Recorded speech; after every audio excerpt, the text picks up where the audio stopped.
The FBI file on Marilyn Monroe contains 145 pages, and exactly 7 of them reference the white dress incident from the 7-year itch, not because the dress itself was significant to national security, but because what happened after the cameras stopped rolling triggered a police response, a hospital visit that was covered up, and a series of phone calls between Marilyn, her psychiatrist, and studio executives that were later wiretapped as part of the Kennedy investigation. For 70 years, the official story has been simple.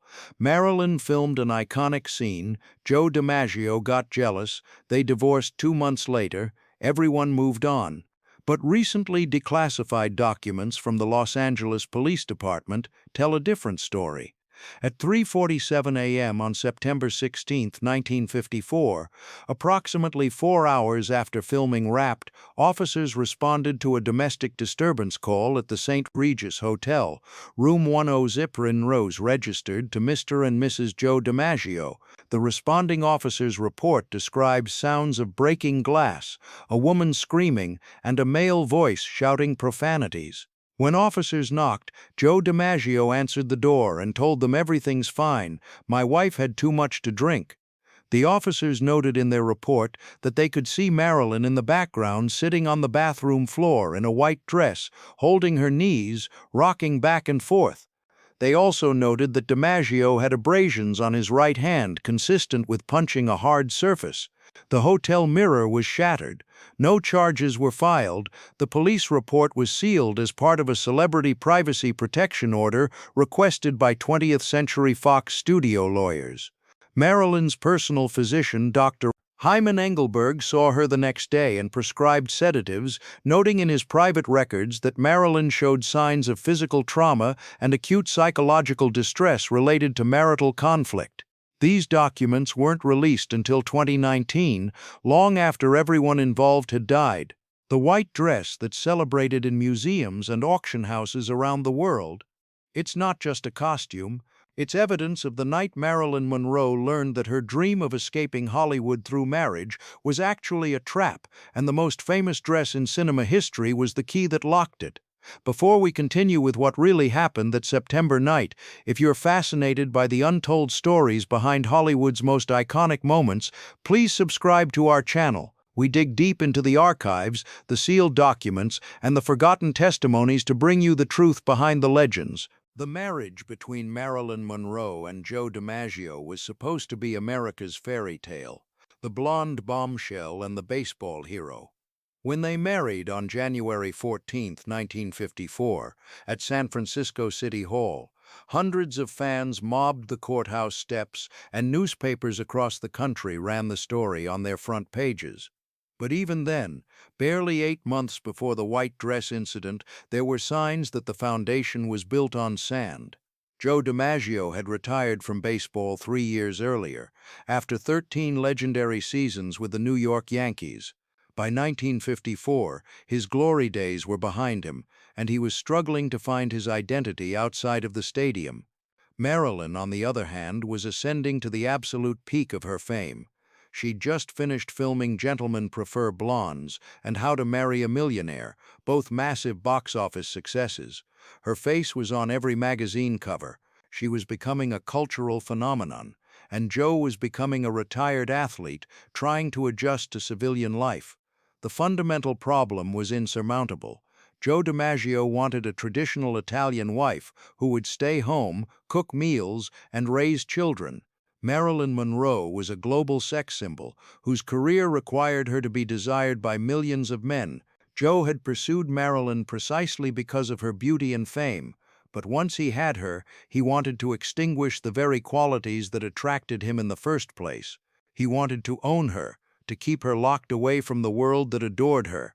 From the beginning of their marriage, Joe tried to control Marilyn's career choices. He didn't want her taking roles that were too sexual. He didn't want her wearing revealing costumes. He especially didn't want her doing publicity appearances where male fans could get too close. Marilyn's friend and acting coach Natasha Lytess later testified that Joe would call the studio during filming to check on what Marilyn was wearing and who she was working with. He would show up unannounced on sets, standing in the background with his arms crossed, glowering at any male actor or crew member who seemed too friendly with his wife. Marilyn began taking more sleeping pills. She'd started using barbiturates back in the early 1950s to deal with insomnia and anxiety, but during her marriage to Joe, her consumption increased dramatically. Her physician's records show that between January and September 1954, Marilyn received prescriptions for Nembutal, Seconal, and phenobarbital at an alarming rate. The pills helped her sleep through the tension. They helped her numb the disappointment of realizing that marriage hadn't saved her from loneliness. It had just given her loneliness a witness. In the summer of 1954, Marilyn was cast in The 7-Year Itch, a comedy directed by Billy Wilder. The script included a scene that would become the defining image of Marilyn Monroe. Her character stands over a subway grate, and when a train passes below, the rush of air lifts her white pleated dress up around her waist. She giggles, tries to push it down, but the wind is too strong. It was meant to be a playful, innocent moment of summer heat relief. Billy Wilder knew it would be iconic. The costume designer, William Trevia, created the dress specifically for this scene. It was made of ivory rayon acetate crepe, with a halter neckline and a pleated skirt that would catch the wind perfectly. The dress cost $435 to make. Trevilla designed it with weighted hems that would lift at exactly the right angle when air hit them, revealing Marilyn's legs, but not so much that censors would object. It was engineering disguised as costume design. Billy Wilder wanted to film it on location in New York City, on Lexington Avenue at 52nd Street, above a real subway grate. He wanted the energy of a real crowd, real traffic, real city noise. 20th Century Fox approved the location shoot, but they underestimated what would happen when word got out.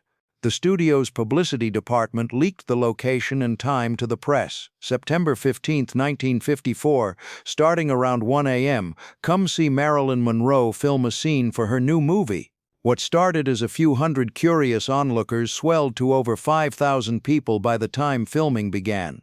The New York Police Department had to set up barricades to control the crowd. Men pressed against the barriers, craning their necks to see Marilyn. Some had cameras, some had autograph books, most just wanted to witness the moment in person. Marilyn hadn't invited Joe to the shoot. She knew it would be a problem, but Joe found out anyway, and he showed up unannounced. He arrived with his friend George Solitaire, and they positioned themselves at the edge of the crowd, where Joe could see everything, but Marilyn wouldn't immediately spot him. That was a crucial mistake. If he'd announced his presence, maybe Marilyn could have managed his reaction, could have explained between takes. Instead, he stood in the shadows and watched his wife perform for thousands of screaming men, and his rage built with every take, with every cheer, with every whistle. Billy Wilder called for the first take around 1:15 a.m.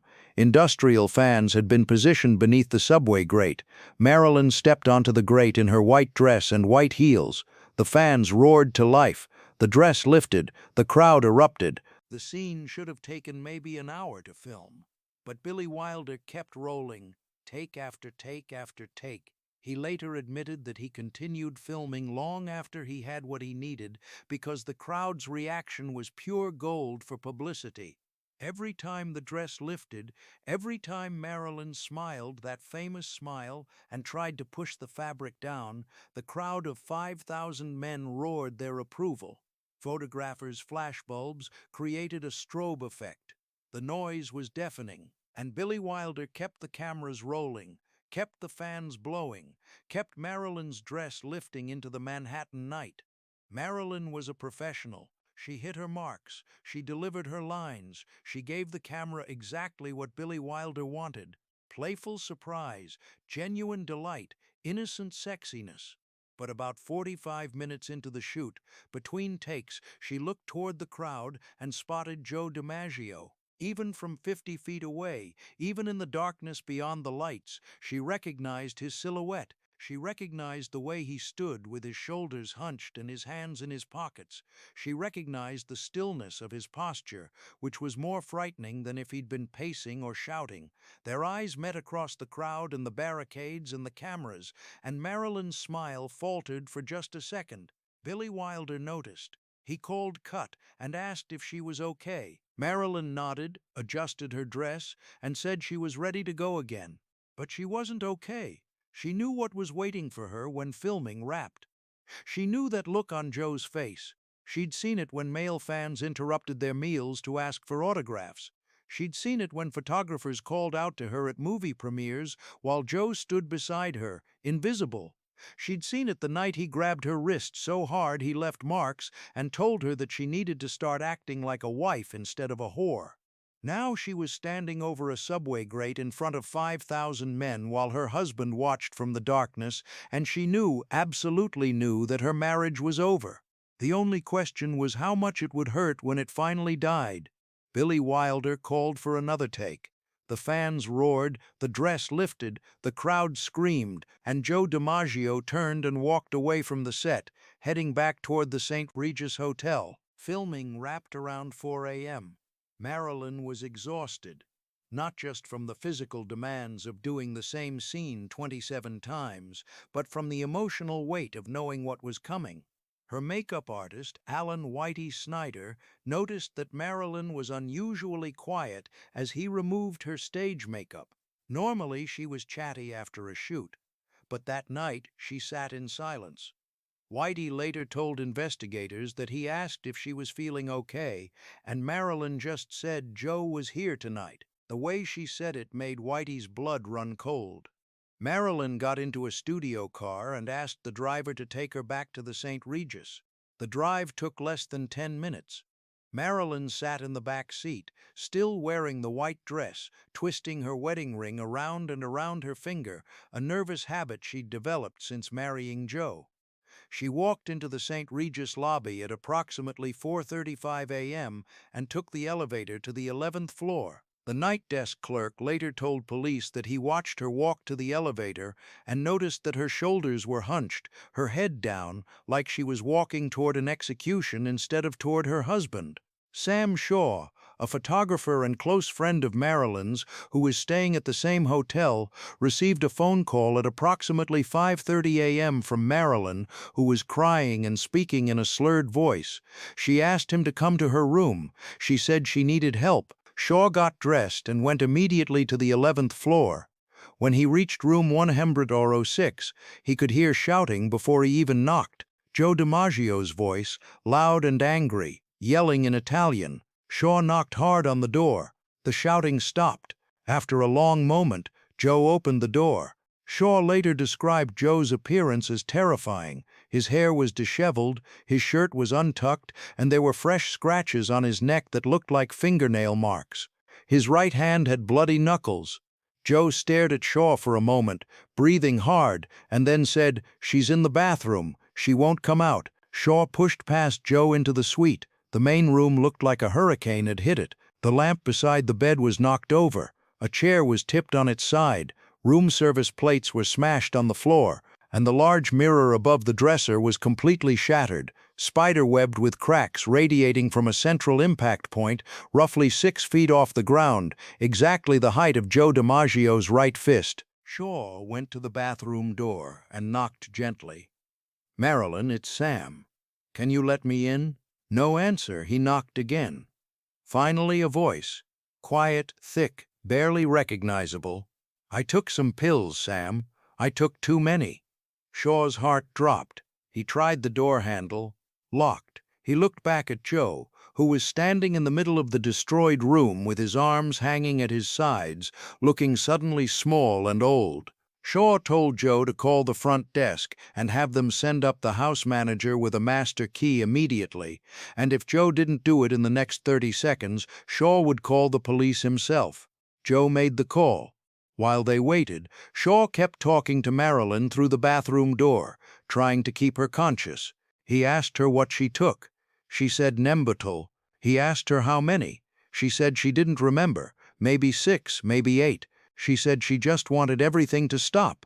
She said she was so tired of disappointing everyone. She said Joe called her a whore, said she humiliated him in front of the whole world. Shaw kept talking until the house manager arrived with a master key. The manager unlocked the bathroom door. Marilyn was sitting on the floor in the corner, still wearing the white dress from the subway grate scene, her knees pulled up to her chest. There was an empty prescription bottle on the floor beside her, Nembutal, prescribed by Dr. Engelberg. The bottle had contained 30 pills. It was now empty, but Marilyn was conscious. Groggy, distant, barely tracking, but conscious. What you need to understand is that in 1954, suicide attempts by major Hollywood stars were handled very differently than they would be today. There were no mandatory reporting requirements, no celebrity rehab facilities, no public discussions of mental health. If a star tried to kill herself, the studio's first priority was keeping it out of the papers. The doctor who arrived at the St. Regis that morning was Dr. Leon Crone, a physician on retainer with 20th Century Fox, specifically for situations like this. He examined Marilyn and determined that she'd probably taken 6 or 7 Nembutal pills, not the full 30. Still dangerous, still potentially fatal if Sam Shaw hadn't gotten to her when he did, but not immediately life-threatening. Dr. Crone administered treatment and told Shaw that Marilyn needed to be monitored closely for the next 12 hours. He also suggested that it might be best if Mr. DiMaggio was not present during that monitoring period. Joe DiMaggio left the St. Regis Hotel at approximately 7:30 a.m., and at some point that day, someone from 20th Century Fox contacted the LAPD and requested that the incident report be sealed. The request was granted. The hotel's house manager was paid a substantial sum to keep quiet about what he'd seen. He signed an NDA. Dr. Crone filed a report with the studio, but not with any public health authorities. In his private notes discovered after his death, he wrote, "Patient exhibited signs of acute barbiturate intoxication and psychological distress consistent with domestic abuse.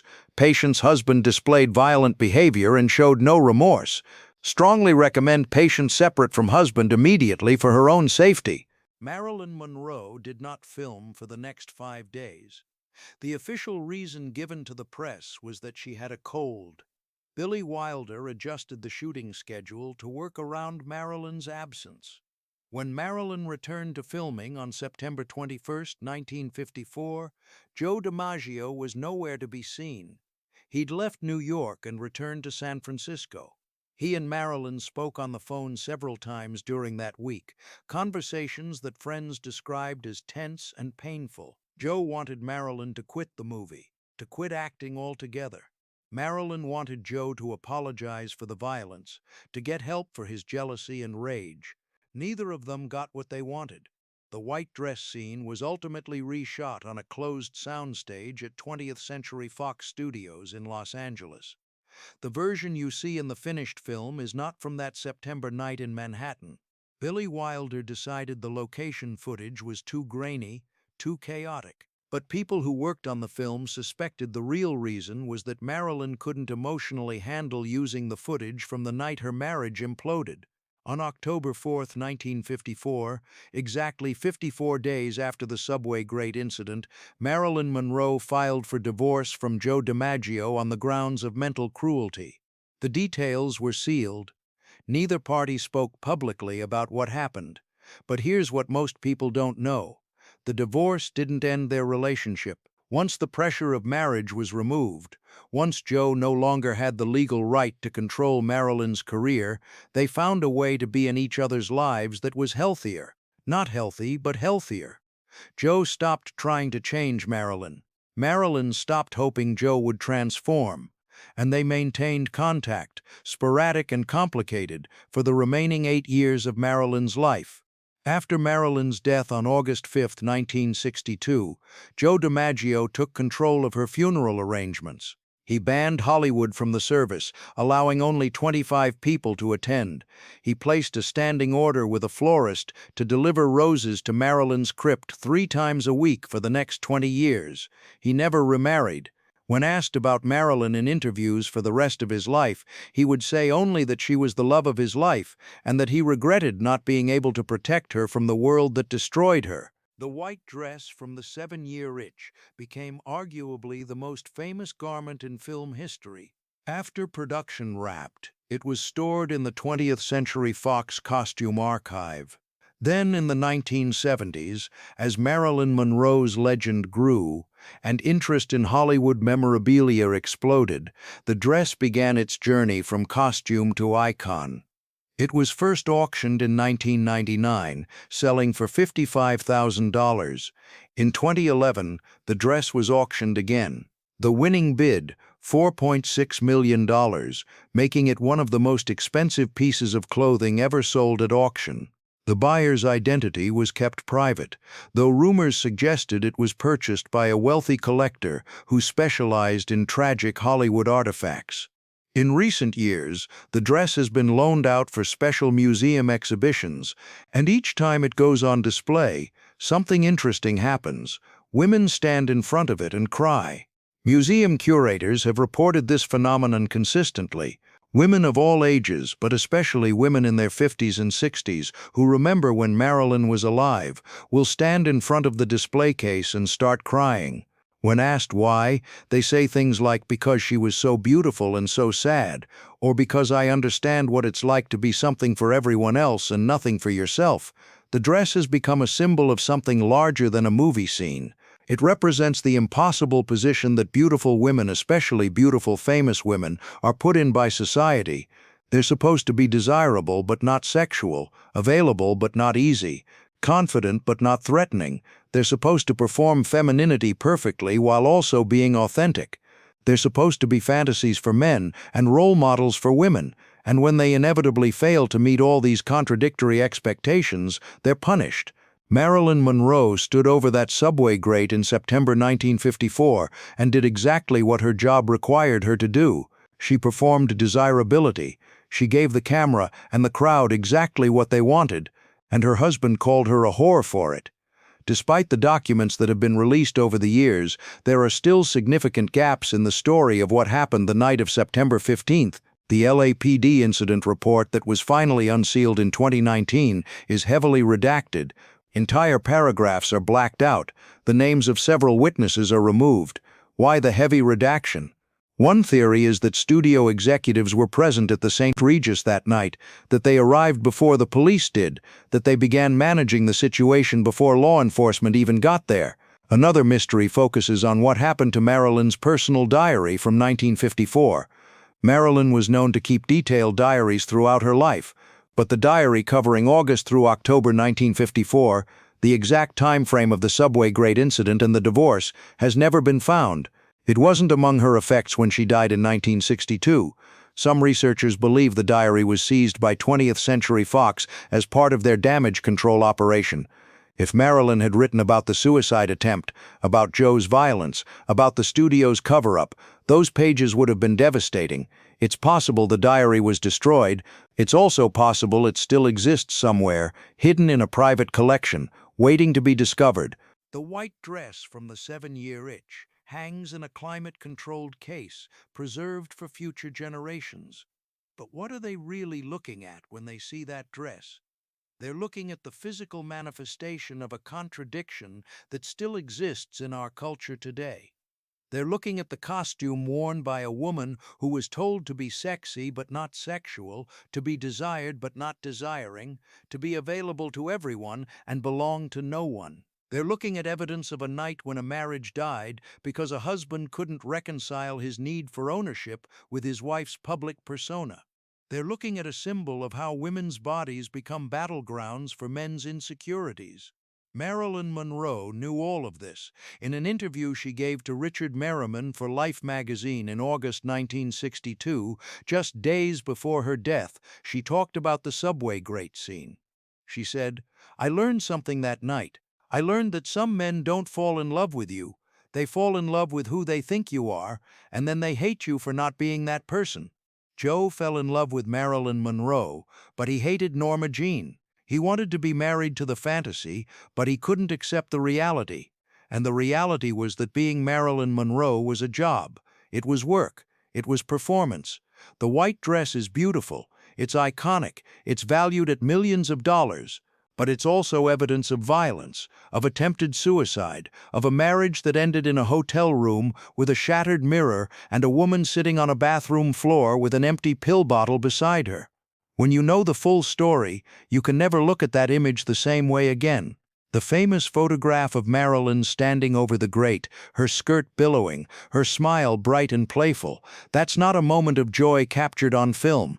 That's a performance given by a consummate professional who knew that the man she loved was watching her with murder in his eyes and that her marriage would be over by morning. That's a woman doing her job even though she knew it would cost her everything.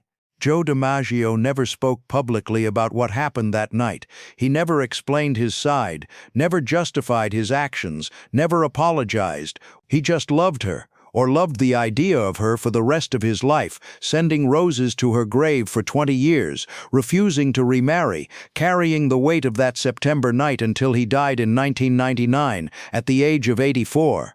The white dress changed Hollywood. It became the template for creating iconic imagery, for building a star's legend through a single perfectly crafted moment. Every time you see a photograph of a celebrity that becomes culturally defining, that's the legacy of the subway grate scene. But the white dress also destroyed a marriage, contributed to a suicide attempt, and became evidence in a cover-up that involved one of Hollywood's most powerful studios and the LAPD. It's both beautiful and terrible. It's both an achievement and a tragedy. It's everything that was magnificent and everything that was broken about Marilyn Monroe's life, captured in a single piece of fabric.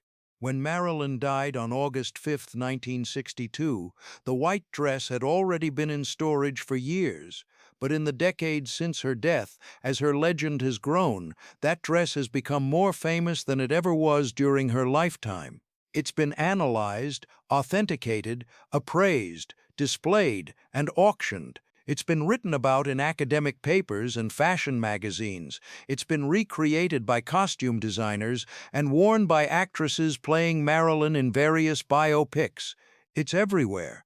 This white dress, haunting our culture like a beautiful ghost, and maybe that's fitting. Because Marilyn Monroe herself is a beautiful ghost that haunts our culture, a reminder of what we do to people when we make them into symbols instead of allowing them to be human. The white dress is just fabric and thread, but the story behind it is about love and violence, about fame and privacy, about the impossible standards we set for women and the price they pay when they can't meet them. It's about a woman who wanted nothing more than to be loved for who she really was, and a man who loved her so much he destroyed what they had. It's about a single night in September when the cameras captured the end of a marriage and the beginning of a myth. 70 years later, we're still trying to understand what really happened over that subway grate. We're still trying to reconcile the image with the reality, the performance with the pain, the icon with the human being who suffered behind it. The white dress from the 7-year itch is preserved in a museum, protected from light and air and time. But the woman who wore it is gone, and the truth about what happened the night she wore it is still emerging from sealed documents and redacted reports and the fading memories of people who were there. The most famous dress in cinema history is also evidence of a tragedy, and that changes everything about how we see it. It changes everything about how we see Marilyn Monroe. The white dress is still beautiful, it's still iconic, but now you know what it really cost, and you can never unsee that truth.